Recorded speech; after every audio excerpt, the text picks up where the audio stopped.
The year was This is- 1982. This is based on a play. Some of us were still in high school. I saw this in the I theater. was -1. One of the last times I left Colorado, and I remember. Oh, was this 82? I was like, Yeah, 4. 82. Yeah. Okay.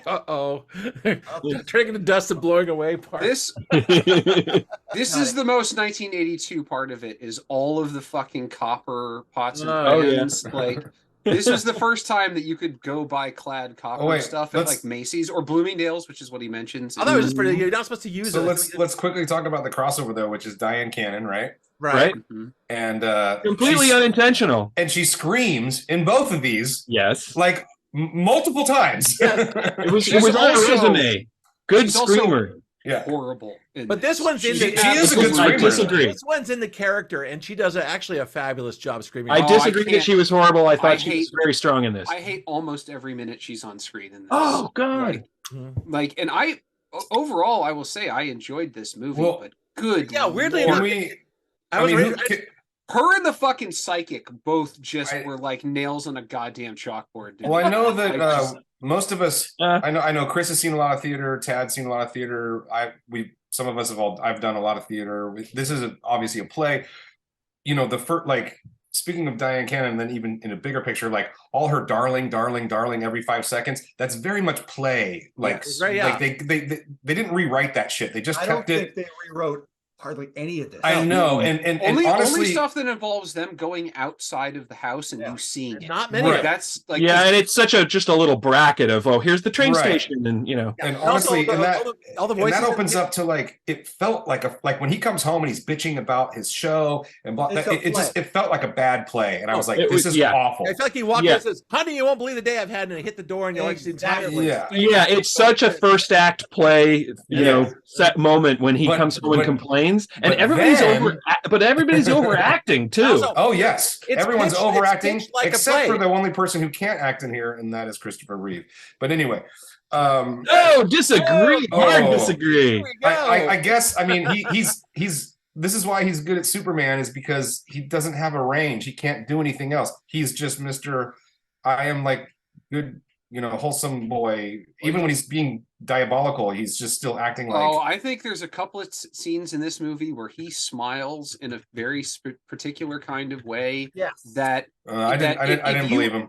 If you don't believe that, maybe because I watched Superman too many times, which I did. if you don't believe that, like, Patrick Bateman is at least slightly based on this character, like I don't disagree. Like this smile right here when he's holding the gun, and then it's so fucking creepy. Like he does such a good job. Yeah, okay, I'll give you're convincing we were both struck by I mean, he's always sort of one that you mention when you say handsome actors played Superman, but when you really get these close-ups on him, he's a little weird looking. He's kind of tall and angular and kind of his face is made out of putty. A little hollowed out. The hair really helps with that too. Yes, his hair narrows his face. Yeah, but it's like his hair is not of period. His hair seems like 70s in this bad boy.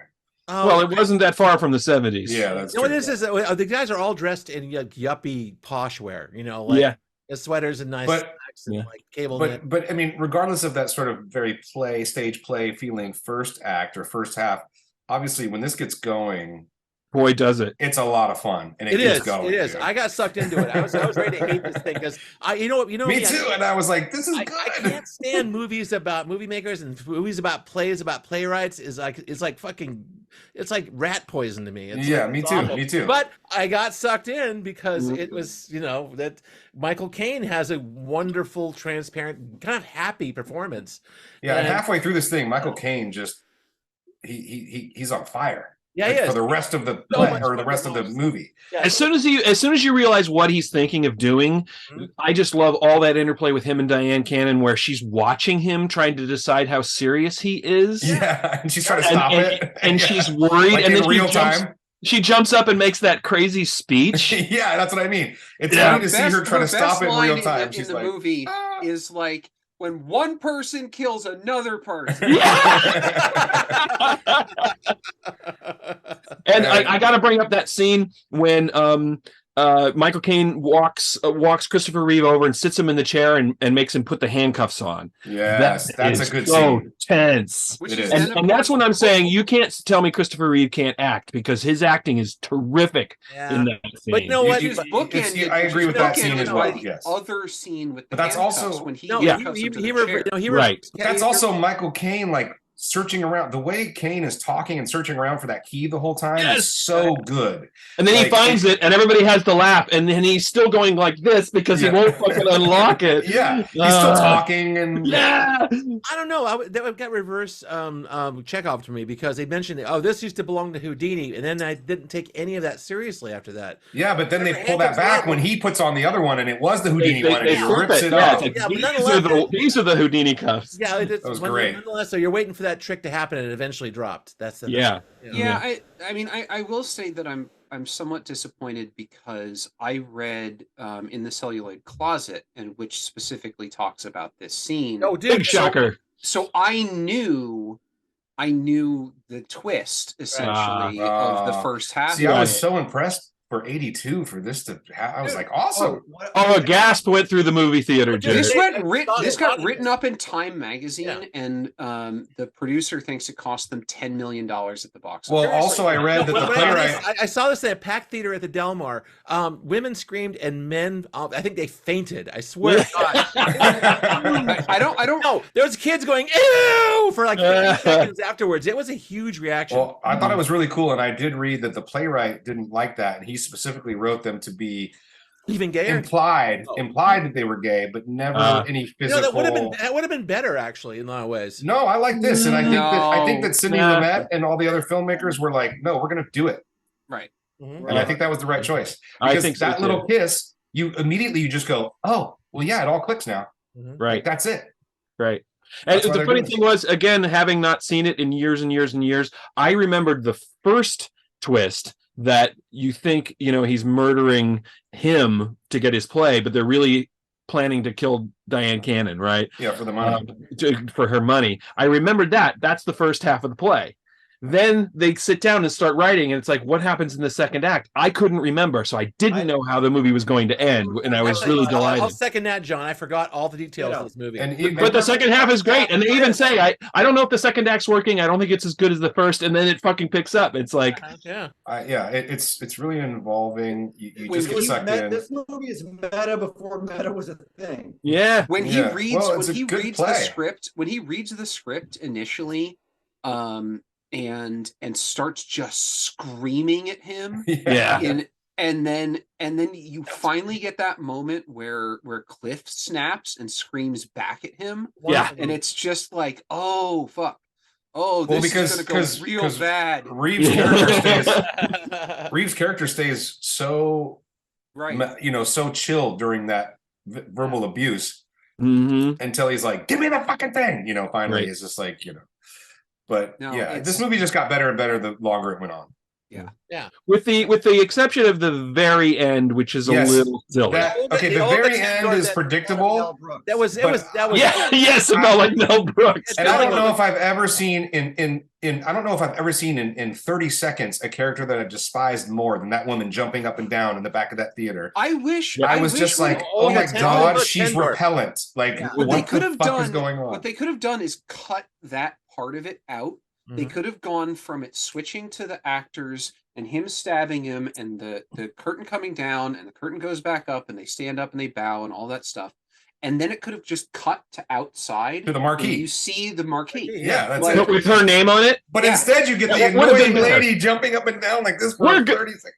We're gonna make $1 million. Right, the annoying fucking producer. Also, there's that coming weird. back. There's also that weird playwright solipsism. It's like, oh well, everybody wants to write plays, right? Yeah. Right, yeah. right. Yes. Of course. Well, and the producer coming back makes this a 6-character movie, despite the fact that they constantly talk about how this is a 5-character play. Right. Oh, Yeah. right. You can have one line calling him a schmuck in the beginning and not be a character, but if you come back at the end of the movie, you're You're a character. 6 Yeah. characters.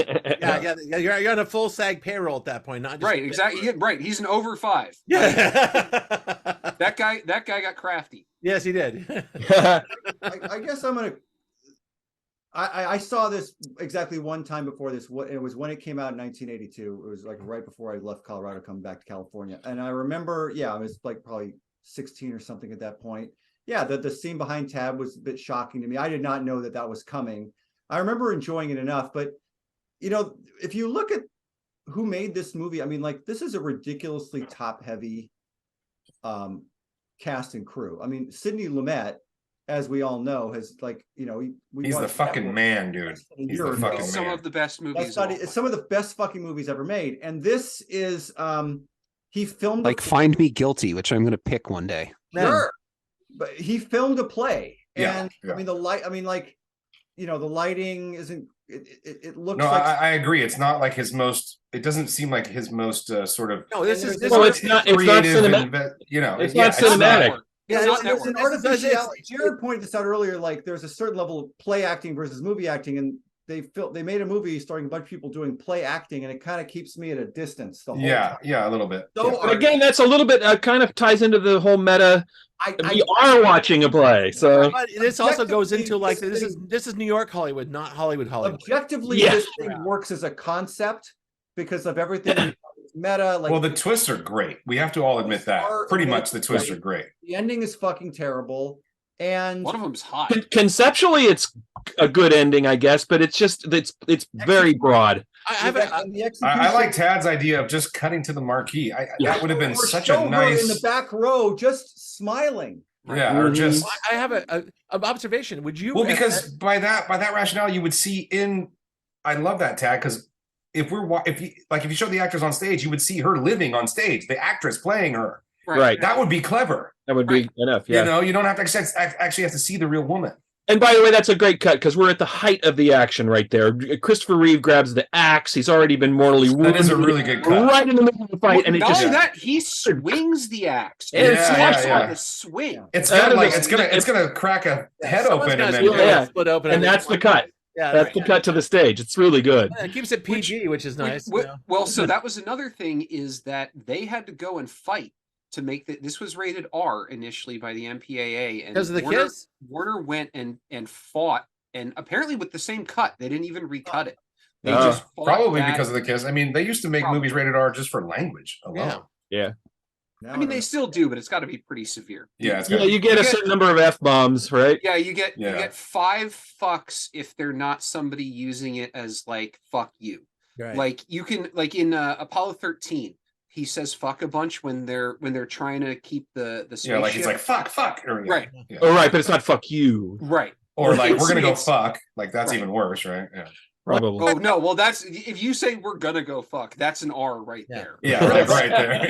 You've acknowledged that sex exists. You get an R. In America, you get an R. Would a film like this be a good? In France, that's all audiences. Would this film be a good path for an independent filmmaker to make? Because it seems like this would be a great idea. Oh yeah, you want a single location, few characters every time. I know, dude. It's like, although this is overblown because it's like a full New York Hollywood production with a set and like that. But independent filmmakers could do a lot with this. You know what this reminded me of was that Melanie Linsky film we did. I'm not home alone in this world anymore. I don't feel at home alone. I don't feel at home in this world anymore. It had all that intimate feel to it in a lot of ways. But that's got a lot of locations. That's not contained. No, it's not. But I agree with that. I would also throw out who's seen the original version of Sleuth. You know, I wanted to pick that. That's Laurence Olivier and Michael Caine again. Not available anywhere. There's a whole essay. Movie again, right? That was earlier. That was like 2 years. It was 2 years before this movie, I think. It's an obvious double feature. Yeah, there's a whole essay that I'm trying to find that's about how influenced by Sleuth this movie is. Yeah, sure. So no doubt. Probably not a coincidence that movie is 100 times more atmospheric for being the same kind of 2 people basically in a house. Right. The weapons wall. You all saw Knives Out, right? Right. Yeah. Oh, Ryan Johnson has watched this movie a dozen times. He absolutely has watched this movie. He's stealing with both hands. Sleuth, as I understand it, and he'll admit that too. If you talk to him, he'll definitely be like, "Fuck yeah, I am." I just want to make one of those Clue kind of movies. That's what he's doing. I understand that Sleuth was also a stage play, and I think they did a more effective job making an atmospheric version of a stage play as a movie. It's hard to do. Just go the other direction of what Scott just said. Or even when you watch something like Glengarry, which is great, it still feels like a play, you know. But Glengarry gets out of it, so little box though. No, I'm pointing out. Michael Caine and Christopher Reeve, in a couple of years after this, are in Noises Off, which is a play, made into a movie about a play set in a house with a certain number of characters, and it's one of the funniest things I've ever seen in my life. And the house looks an awful lot like this house, in terms of like where you can enter and leave and go. Well, there's only, I mean, if you think about any stage play, they pretty much all have the same entrances and exits because that's how stages are set up. There's only so many ways you can come in and out. Or just walking into the house, I just pulled the still. It's basically a stage play, a stage set. Come on. Oh, it is. It is. 100%. They have the upstairs, which makes it visually interesting. The whole windmill. There's one thing visually about this that I couldn't. This is a real house too. No, this is a set. Well, no, I mean the house that they're outside of. The exteriors, that's a real place. This is a lot. It's actually but it's actually pretty logical.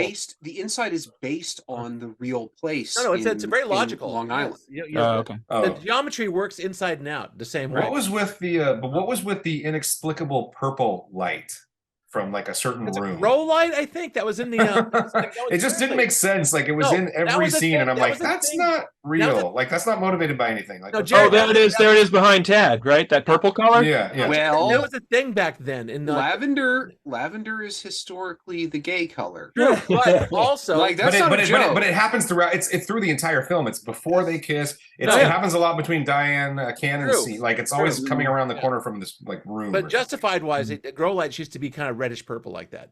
There was a very in the 70s. That's how they did it. So she was growing pot too. Yeah, probably. Yeah. Or they had one of those. That explains why she's so paranoid all the time. I was like, no, they had one of those heat lamps in the bathroom, and they just have the door open and casting.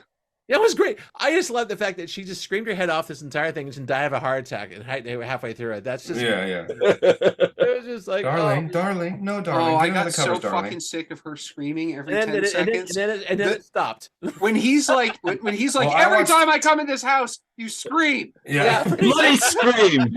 Well, I watched this one first, and then I watched Heaven Can Wait. And it was funny. It was funny because she screamed so much in this. I was like, why is this fucking bitch always screaming in this goddamn movie? And then Heaven Can Wait comes on, and the first thing she does is go, ah! And I was like, it's the same woman, and she's screaming again. Welcome back. Exactly. She was married to Cary Grant at the time. Yep. Wow. Yeah. She got cast because they were trying to get him in the other one. Right. He's so much hotter than her. He could have done so much better. Okay, sorry. Shallow Hal over here. We nailed it all down. Yeah, he could have gotten Michael Caine or Christopher Reeve. Dude, they're both prettier in my opinion. Oh it man, was fun to revisit. I don't love this. I like it. Okay, I don't love it. I got into it after a while. I enjoyed it more than Heaven Can Wait. I think it's a better. Me too. I think this is the better film. Me too. Better story. I think it was a better film, and actually got sucked into it, and I don't regret seeing it. Although I would never seek it out. Another thing you realize in this is that unlike many movie stars, Christopher Reeve is tall. Yeah, he's extremely tall. Yeah. It is terrible what happened to him because I thought he was going somewhere really interesting. Yeah. You ever see Village of the Damned, his version, the John Carpenter one? Mm-hmm. No, I love him in Somewhere in Time. No, Somewhere in Time is good too, but he held that film down really well. The TV movie, I think it was ABC movie version of Rear Window that he did after he was paralyzed. So I watched that. That was good. Yeah, he was really good. So good in that. Like it's even. I don't know. I'm not convinced. I gotta watch more of him, I guess. Okay, that's. But you guys were convincing me of certain scenes in this movie. I was like, yeah, that was pretty good actually. But there were other scenes where I'm just like, Michael Caine is just on another level than him. Yes, but Michael Caine's always on another level. And yet we all agree that he overacted the beginning. Yes, the first half. But once he did overact that opening scene. But then once not by stage play standards, right? Yeah. Not by stage, That's but what I'm saying. once Everyone overacts in the first Right. half. but once the twists start happening, I think Kane is spot on almost the whole time. Yeah, He was. Yeah. He He's wrote, just Actually, killing you it. know, the part where he fakes crying when he Yes. calls 911. yeah. My life has collapsed. And then he She's- like his face changes, and then he Yeah. pulls out the handkerchief and blows his nose, and he's back to normal. Yeah. Like, it's I love that. Good scene. It's so good. it's a very good actor thing of like, Yeah. I'm blowing my nose to get the scene out of me. Oh, dude. So good. Yeah. But I mean, found a Christopher rhythm. Reeve. Christopher Reeve is the definitive Superman performance. You watch him. Watch his Clark Kent. He's fucking great. That's what I mean. Like, Clark and I Kent is agree, very- John. Like, he's so good as Clark Kent that I'm like, I think that's plays naturally to his sort of. This is like the evil Clark Kent. That's who he is in this movie. Well, and then He's boyish, you know. and He's Noises boyish. Off- He's boyish, no matter the what he Noises does. Off version is Clark Kent if he's just a bumbling No, dude. idiot. This you part, know? Well, Clark Kent is sort of a bumbling idiot, Right. and he really No, is. but it's even more. It's a good Yeah. performance. But yeah, I'm just gonna cut this part out because it's so stupid. But imagine if, like, when he finally gets mad and, like, he runs a burning manuscript, he says, "What are Just you eye doing?" lasers Then, him? then the lasers come out of his eyes and it cuts him in half in the film. It's so cool. No, or he just when the folders are closed on the desk, he just looks through it and sees that there's Yeah, blank exactly. pages there. That would have been nice. Poor guy was a little typecast, is what we're trying to say. I think so. Well, that's why he took this role. Well, he was- specifically because he didn't He's want trying to to be break the typecast. typecast. Yeah. He Kind of 100% blowing did. it up. And not to go off on more of a tangent, you can cut this out, but like he was an unknown when Superman was cast. Oh, Like, yeah. they Oh, took yeah. a big risk on him. Yeah. Do you ever, And yes. you ever read the book about how they made Superman, the original one? It's like, okay, this is Ilya and Alexander Salkind, right, producing Yep. it. First choice, Robert Redford, he's big. Then Dustin Hoffman. Then he just went down the list. Oh, that would have been the worst. And then Warren Beatty was. I number love four. Dustin Hoffman, but Jesus Christ. Yeah, that would have been the worst. These thought like producers. They finally. I don't know. It also would have been really funny. Funny as hell. But it's really funny. Well, Like, but he I had to would- do like a million screen tests. Reeve did. No, Reeve really. did. Which is Yeah. amazing because he looks like fucking Superman. I know. I think he'd be done, but then he walks in. It's like, hey, we found. Yeah, pretty much like, yeah, he's like Oh, you're- 6'4". Yeah, you're 6'4" and you're built like a fucking pro wrestler. Yeah, come in and play fucking Superman. Wear the skin tight Summer spandex. time It's in fine. 81, he does this in 82, and a year later he's making Superman 3 with Richard Pryor. Well, they doubled up 1 and 2 at the same time. Then they did the third one later. And yeah, Superman 2 is fucking awesome as well. We're way. The first up. two Superman are 2 is awesome. good. Superman 2 is good. Underrated Gene Hackman performance. Everyone wants Oh, dude. Superman 3 Mr. poster. Smoker! Mr. Smoker! It's All so right, good. I think it's time for thumbs at this point. I'm gonna rank this. Yeah, I'll give this a we're- thumbs up. Yeah, I'm, no, going, I'm going up. I was angry, then I was really happy. So, I just like Okay. Scott said, I wouldn't have sought this out, but I'm glad I saw it. It's me good. too. I'm sad. There you glad I go. saw it, No, too. I definitely. But adding another notch into my Lumet canon has helped. There you go. Nothing There wrong you with go. that, man.